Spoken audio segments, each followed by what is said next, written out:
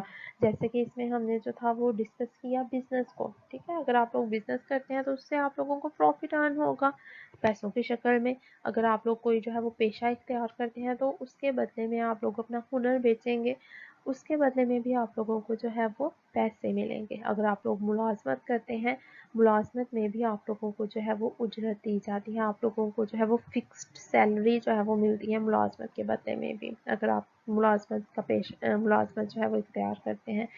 فی الحال ہم نے جو ہے وہ 3 ڈیفینیشنز آج کی ہیں: انسانی سرگرمیاں، معاشی سرگرمیاں اور غیر معاشی سرگرمیاں.